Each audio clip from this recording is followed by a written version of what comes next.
The Chicago Bears have went out and drafted an offensive lineman that I absolutely love. And today I want to talk about what this means for the Bears as to kind of go forward. I want to talk about what this guy's tape has shown. And I want to talk about why I think the Bears have basically crushed the first 2 days of basically the NFL draft. And I want to start right away with Ozzy Trapilo because this is one of those guys that has actual starting caliber upside. You know, he's not a guy that's going to come in day one and start. He's not a guy that's ready to take over, and he's not even a guy that I'm 100% confident will translate because of the fact that he is so large. But I will say this. I've seen other really, really large humans move, and they don't move like this guy. Ozzy Trapilo at 6'7", 6'8", moves completely different. And to me, when you're that big and you can move that well, you have a chance to start in the NFL. Ozzy Trapilo, to me, should not be able to move the way he moves. This guy has the arms, he has the height, he has the weight, he has the quickness. He has everything it takes to be a starting caliber tackle in the NFL. Now, he's not a day one starter, right? So understand that right away. This guy's not a day one starter. He does have to develop. But I think if you give this guy a year or two to sit and learn and really, really be able to develop into, the type of player that you want, I think this guy has potential. In fact, when you look at the offensive linemen that came out of this class, believe it or not, I had guys like Kelvin Banks, Josh Connerly, Armin Membao as true tackles that I think could be day one starting tackles.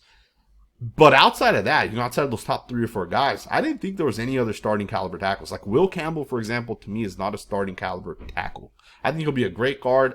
I don't think he's going to be able to play tackle in the NFL.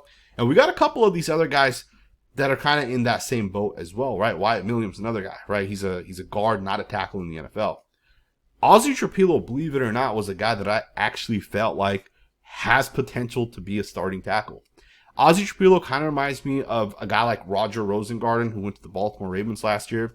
This guy wasn't a first-round pick, but he did go in the second round, and he did start for the Ravens, and he played a lot for the Ravens this past season. And one of the reasons why Roger Rosengarten had so much success was because the Ravens ran the football, right? So when you run the football, when you're a heavy run football team, you're going to also play action a lot, which means for an offensive lineman, you get to jump set. If you guys don't know what that means, basically it means the offensive lineman's going to jump out towards the defensive lineman. And as a defensive lineman, when a guy comes to you, what do? You put your hands up, you get your eyes in the backfield, and you look, where's that running back at? Right? So when an offensive lineman jumps at you, it slows down the pass rush. And Roger Rosengarten for the Baltimore Ravens had a lot of success because that team ran the football. And I think the Bears are going to run the football a lot this season as well. Right? The Bears have done everything right this offseason. They've done everything right in terms of the draft up to this point as well. Got a phenomenal tight end, arguably one of the best tight end prospects in the last 5 years. They obviously got Ozzy Trapilo as an offensive tackle. They got arguably the number 1 wide receiver in this class, right? Obviously, Travis Hunter's the best wide receiver. But Luther Burden, believe it or not, was ranked the number 1 wide receiver coming into the 2024 NFL season by Bledsoe. If you guys don't know what Bledsoe is, it's basically a scouting agency that NFL teams use. He was ranked as the number 1 wide receiver. Now, unfortunately, some teams don't think he's the wide receiver. In the general census, right, he's not that, quote-unquote Justin Jefferson, Devontae Adams type of wide receiver. He's not the type of guy that's going to run 15, 20-yard routes and separate. And, he's not going to have those top-tier stems. But what Luther Burden is he's kind of similar to, like, Deebo Samuel. He's similar to Percy Harvin. And Luther Burden's a playmaker, right? And we know Ben Johnson has proven that if you get him playmakers, those playmakers are going to make plays. And Ben Johnson's that type of coach. And again, I think for the Bears, they've done a phenomenal job so far up to this point. But the guy that I really like, and of course I'm an offensive lineman guy, Ozzy Trapilo out of Boston College, man. This guy in the last 2 seasons has pass blocked 710 times. In the last 2 seasons. And he's given up all but 2 sacks. 3.7 pressure percentage, right? So this guy from a statistical standpoint absolutely flashes. The movement is elite as well. And, I always say this with offensive tackles, the number 1 trait that you have to have is movement, right? As an offensive tackle, if you can't move well, you're not going to have success. It's just how it works in the NFL. If you want to be a successful offensive tackle, you need to be able to move. And if you can't move, you're not going to have success, right? Panay Sewell, Christian Darrisaw, Darnell Wright, these guys move really, really, really well. You look at some other guys, right? Darren Munford, DeJuan Jones. These guys had good tape in college, but they just didn't move well. And for those reasons, they ended up falling in the draft. One goes in the 4th round, the other goes in the 7th round, right? When you think about offensive tackles, the number one thing they have to have is they have to be able to move, and Ozzy Trapilo has that. The guy has elite movement, and the thing is he's not 6'4" with elite movement. This guy's 6'8". That's absolutely wild in my opinion. Now, again, as I stated, this guy has, he has to develop, right? And that's going to be the key word here for a guy like Ozzy Trapilo. He has to develop. I think the Chicago Bears would be smart to develop him at right tackle. I think what would naturally make sense is you give Braxton Jones one more year to show himself. If he's not able to prove himself this year that he's the future, you let him walk at the end of this season, and then you just move Darnell Wright over to the left tackle position. We saw Tristan Wirfs make that transition from right tackle to left tackle after playing it for like 2 to 3 years. I think Darnell Wright I think last year he showed he's a top 5 right tackle. I think this year he'll show he's a top 5 overall tackle. And I think you can move him from right tackle to left tackle. It allows you to put your best tackle on the blind side of a quarterback. And I think Ozzy Trapilo should be the next developmental guy for the Chicago Bears that gets that opportunity at right tackle. Now, also do remember that the Bears will never pick in the top 15 again, right? For the next 10 years, I guarantee you guys they will not pick in the top 15, right? Unless Ben Johnson's just a terrible coach and Caleb Williams just bust out, the Bears aren't going to pick that high. So you're never going to get that caliber of tackle as you kind of go forward, right? Darnell Wright was the best tackle prospect you could have gotten. And the Bears obviously ended up nailing the pick, and they got a really good tackle. But now they got to figure out the opposite tackle of Darnell Wright. And I think Ozzy Trapilo gives you a ton of potential and upside. Again, he plays right tackle in college. I think right now what would be the best thing that the Bears could do is let him develop at right tackle. And I know the Bears also drafted Karan Amagaji last year.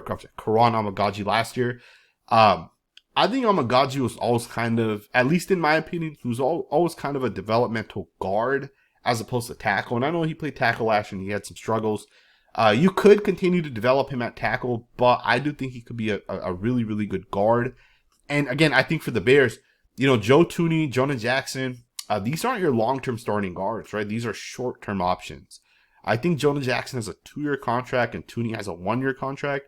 Don't quote me on that, but I do think Karan Amagaji could this year, he'll rotate in at some point, right? Either of those guys end up missing time. He'll rotate in at guard, let him develop, and then in year 3, he can kind of take over at one of those positions.